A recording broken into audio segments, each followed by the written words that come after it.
J'aimerais que le jeune ne considère plus le mariage comme un théâtre de blédard. La dot n'est pas un délire des parents africains, c'est exactement un élément important de notre patrimoine culturel commun.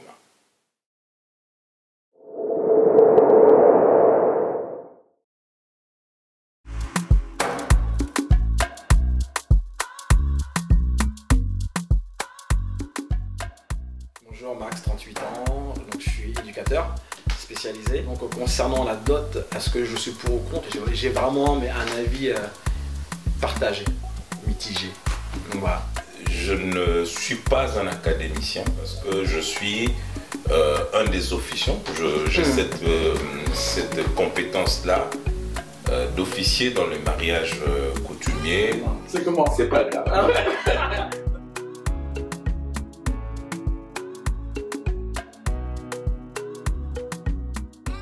Il y a tellement de confusion, il est important qu'on commence par dire ce que n'est pas.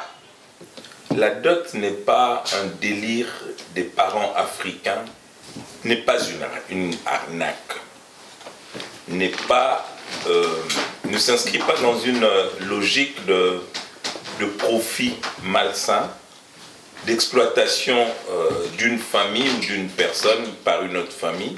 La dot, c'est quelque chose qui peut nous élever pour autant qu'on en enlève les éléments négatifs, car il y en a.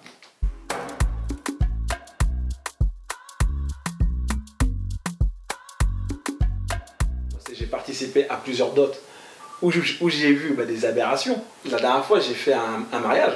Il y avait un tonton qui vient et qui demande une BM. Il a demandé une BM parce qu'il n'a pas de voiture. Donc il a demandé qu'on lui verse une somme de 10 000 € chez lui. Et moi, je me suis mis à rire. Et tout le monde m'a regardé avec des gros yeux.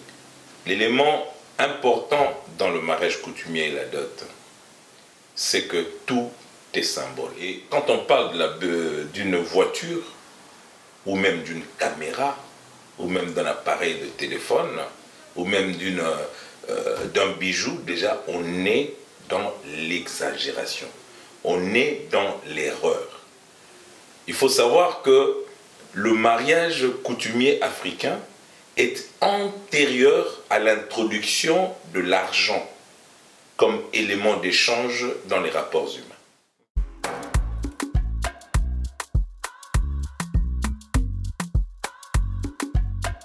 C'est simple. Comme c'est un signe, ça dépend des régions. Moi, je connais plus la région de l'Équateur dont j'ai certaines de mes sources parce que je suis un peu de partout au Congo. Eh bien, ça dépendait si la tribu était une tribu qui s'adonnait le plus à la pêche, à l'agriculture, à l'élevage et que sais-je. Mais je connais des coutumes où la dot n'était constituée que par une lance qu'on demandait au père de la mariée, au responsable de la famille du garçon, de planter dans le sol du domaine du papa de la fille. Donc l'histoire de l'argent n'est pas né avec la dot. Donc on ne profitait pas, on ne cherchait pas de voitures, on ne cherchait pas des caméras, on ne cherchait pas des trucs clinquants, c'était que des symboles. Je crois que nous devrions revenir à cet esprit-là. Et je crois que cela est possible.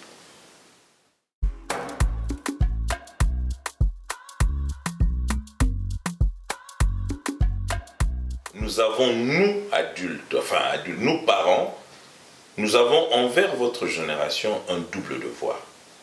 Le devoir de mémoire et le devoir de transmission. Nous avons failli, mais il n'est pas trop tard. Moi-même, je ne la connaissais pas. Entre parenthèses, quoi. On m'a simplement dit que c'était une alliance entre familles et basta. Mais je pense, comme tonton a dit, que les parents ont failli à leur devoir à un moment. Nous, on est né en France, on a grandi en France, Et comme les parents ont voulu qu'on s'apprenne bien en fait de la vie ici, de la société, on n'a pas appris la langue, on n'a pas appris les coutumes aussi. Et c'est ce qui fait qu'aujourd'hui, selon moi, c'est ce qui fait qu'aujourd'hui, il y a les dérives.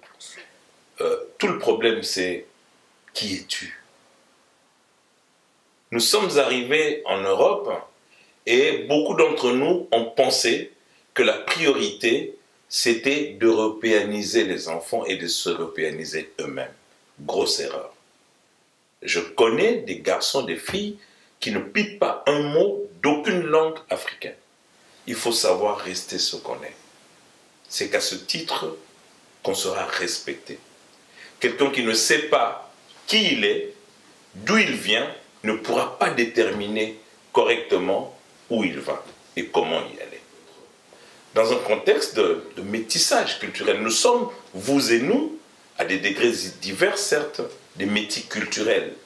Mais métis ne veut pas dire oubli de ce que je suis à l'origine.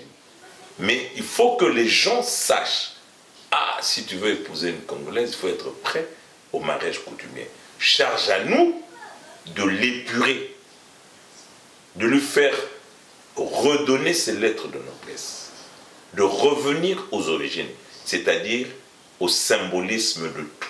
Vous avez tout intérêt à vous approprier des choses positives de notre culture.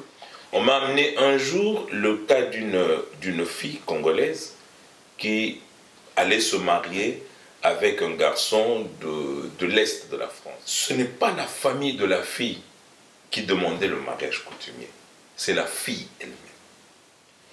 La brave future belle-mère ne comprenait pas pourquoi on pouvait donner de l'argent pour entrer en relation matrimoniale avec une fille.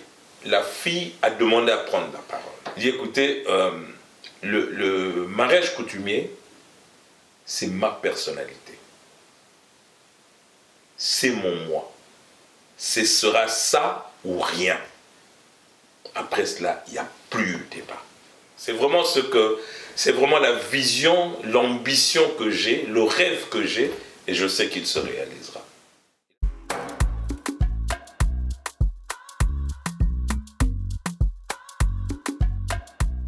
Si vous enlevez l'argent, il faudrait déterminer ce que c'est que la dot.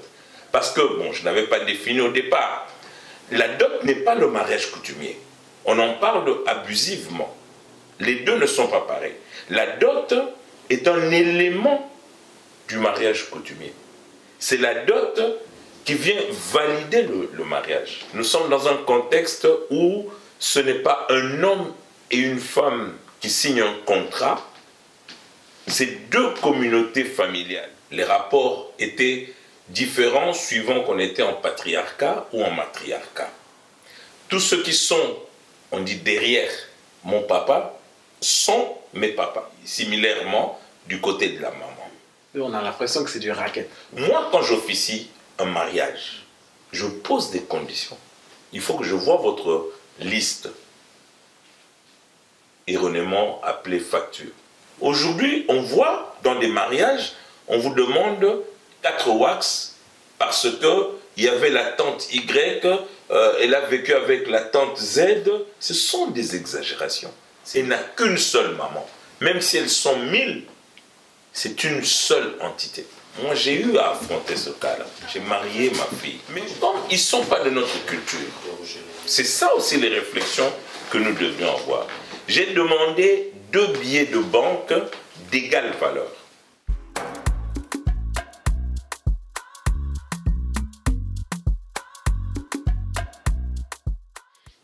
Il y a un tronc commun, il y a des similitudes qui se retrouvent un peu partout, non seulement au Congo, mais dans l'espace bantou. Mais il y a aussi des différences par rapport à des tribus, à des groupes ethniques ou tribaux. Mais je sais par exemple que chez les Luba, contrairement à beaucoup de tribus, il n'y a pas de place à la négociation. Et si, par malheur, survient le décès de la fille, dans beaucoup de tribus, je crois que c'est chez les Luba, sous le contrôle des experts, avant l'enterrement, il faut que vous régliez votre dot. Là, franchement, la personne est partie.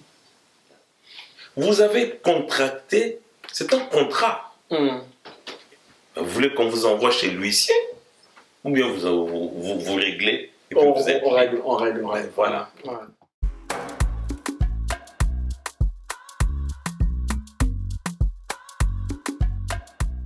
Bonne question. Très bonne question. Un peu des deux. Bon. Un peu des deux parce que c'est l'histoire. Donc je l'aurais fait. Je l'aurais fait un peu à contre-cœur si je trouve qu'en fait ce qu'on me demande est exagéré. Bon, il y a peut-être un élément que j'aimerais porter à votre connaissance. Le règlement de la dot était à la fois une fierté pour le garçon et une fierté pour la fille. Un des buts de la dot, c'est d'honorer les parents de la fille. C'est une fierté pour un homme de dire « Ah, je vais marier mon fils la semaine prochaine. » N'est-ce pas? Donc, vous ne voyez que les exagérations, mais vous ne voyez pas les avantages et le bon côté de la chose. Moi, je crois que nous devrons, vous et nous, revenir à cela. Revenir au symbolisme.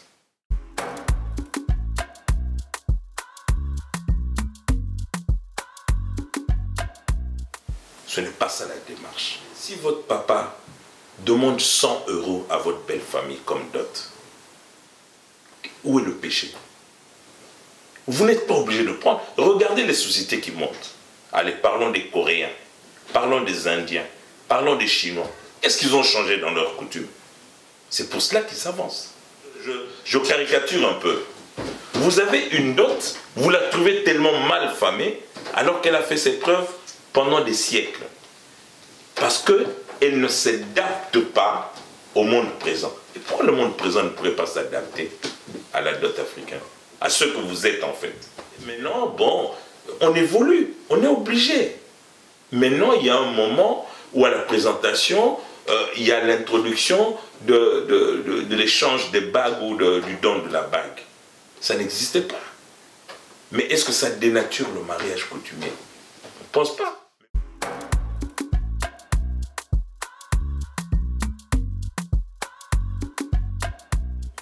Mes enfants, ne voyez pas que le mauvais côté du mariage coutumier. Il y a vraiment de bons côtés. D'abord, c'est une occasion de fête. Et puis, ça doit être votre fierté. Et d'ailleurs, on n'appelle pas ça, dans le code de la famille, on n'appelle pas ça mariage coutumier. C'est le mariage célébré dans la famille.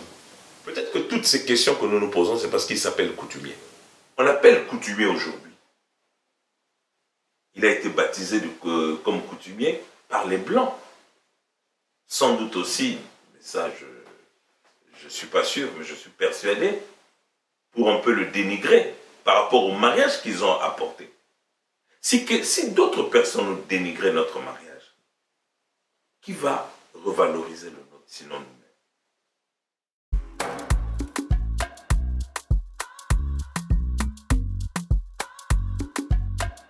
Pas. Je sais qu'il y a des ethnies où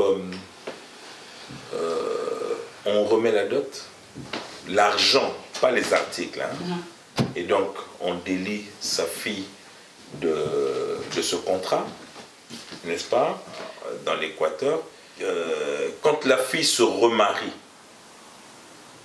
on ne demande pas la dot.